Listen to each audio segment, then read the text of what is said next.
This is the Samsung Galaxy S24 Plus.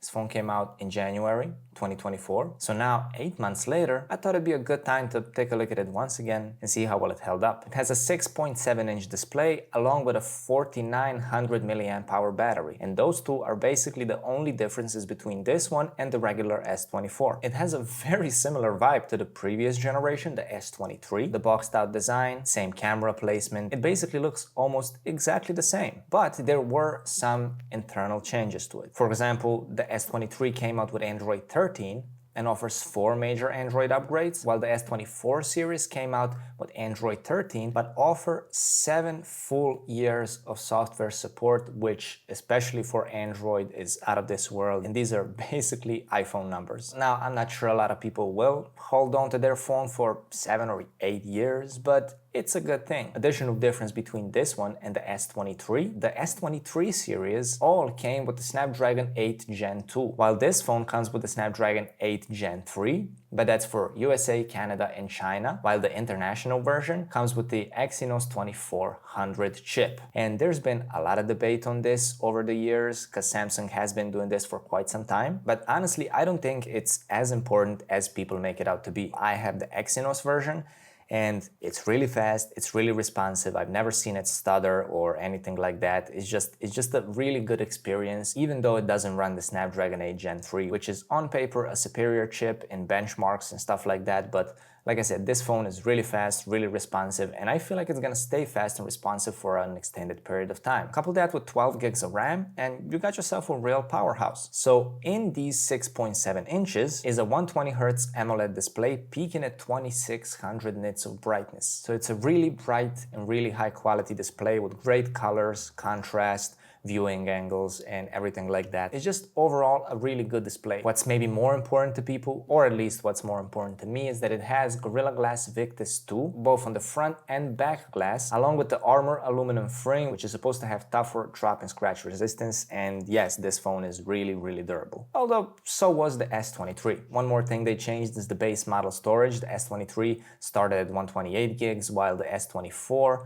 and 24 Plus started 256 gigs, so it's always a welcome addition. Now, I haven't been using it for the past couple of days, so I don't have the screen time and stuff like that hands-on, but it's a really good battery. It's definitely gonna last you a full day with absolutely no issues. It literally never died on me so far midday, and that is the advantage of the Plus model. So the S24, even though that phone also has good battery life, it's definitely not comparable to this one. This is closer to the S24 Ultra numbers actually, even though it doesn't reach that level exactly, but it charges at 45 watts wired, which offers around 65% of charge in 30 minutes. It also has 15-watt wireless charging and 4.5 watt reverse wireless charging. So it's not the fastest charging speed in the world, but if you ask me, 65% in 30 minutes is more than good enough. It doesn't have those crazy Xiaomi 120, 150, 200 watts, but I don't actually think that's necessary with phones in general. So for me, this is a good middle ground, especially coming from an iPhone that's charging at around 25 watts. This is a noticeable difference. Now, all these things are well and good, but I've also used the S23 for an extended period of time last year and this year when I made a follow-up review on it, which you can also find somewhere on the channel. And honestly, I don't see too many differences between this phone. These are all very minor upgrades compared to the S23. Even if you consider the camera, this phone has 3 cameras on the back, the 50 megapixel main wide lens, the 10 megapixel telephoto, and a 12 megapixel ultra wide. They made some improvements to both speakers and microphones, but these are again pretty minor and only noticeable if you basically have both phones next to each other and test them out that way. Absolutely not saying that these cameras are bad, they're really, really good. Also, they have the 12 megapixel front-facing camera, which is just like a good selfie camera. It can record 4K as well. It has most of these basic features. The cameras on the back do just at lower quality, but the main 50 megapixel sensor is really, really good. Portrait mode, especially portrait mode on Samsung's, has been really good lately. The night mode is really good, stabilization. They also had that super steady mode where you can basically run with it and still get good results. Day to day, just trying to document some experiences, make memories, this is gonna do a great job. But I have to point out again that I don't see a big difference between this and the S23. I think the main difference is actually the software processing side of things. So the results are better in some situations, but it's again not a huge difference. And I really like both of these cameras basically. And the photo assist feature is also a cool trick. You can basically remove unwanted objects, remove and move things around. So let's get a photo here, like this one for example. This is Molly, by the way. You have this AI button at the center below. So we're just gonna try and circle the door handle here, delete it, hit generate. It does take a few seconds.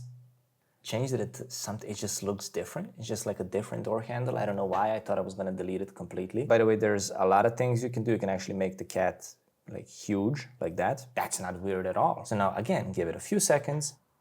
And oh my God, I have a tiger. So as you can see, it's not perfect. Some things it does well, some things it does not that well. I actually tried it with this photo. I actually tried removing this person on the left. So let's just try and do this again, just so you can see the result here. It does recognize the person. Just gonna go hit delete. I'm gonna tap here.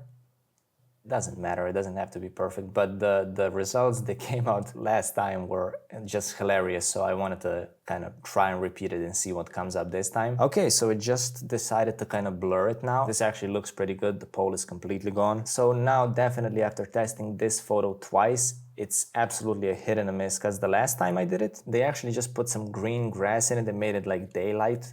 And this is obviously like a night shot. It's useful in some situations, but I think you need to have a bit more clear of an image to begin with to get the good results there. So, and again, I'm sure this is gonna get better and better in time. Another cool AI feature is that you can actually just circle around any screen, not just photos, but you can do this in Chrome, you can do this on online, on any web page or anything like that.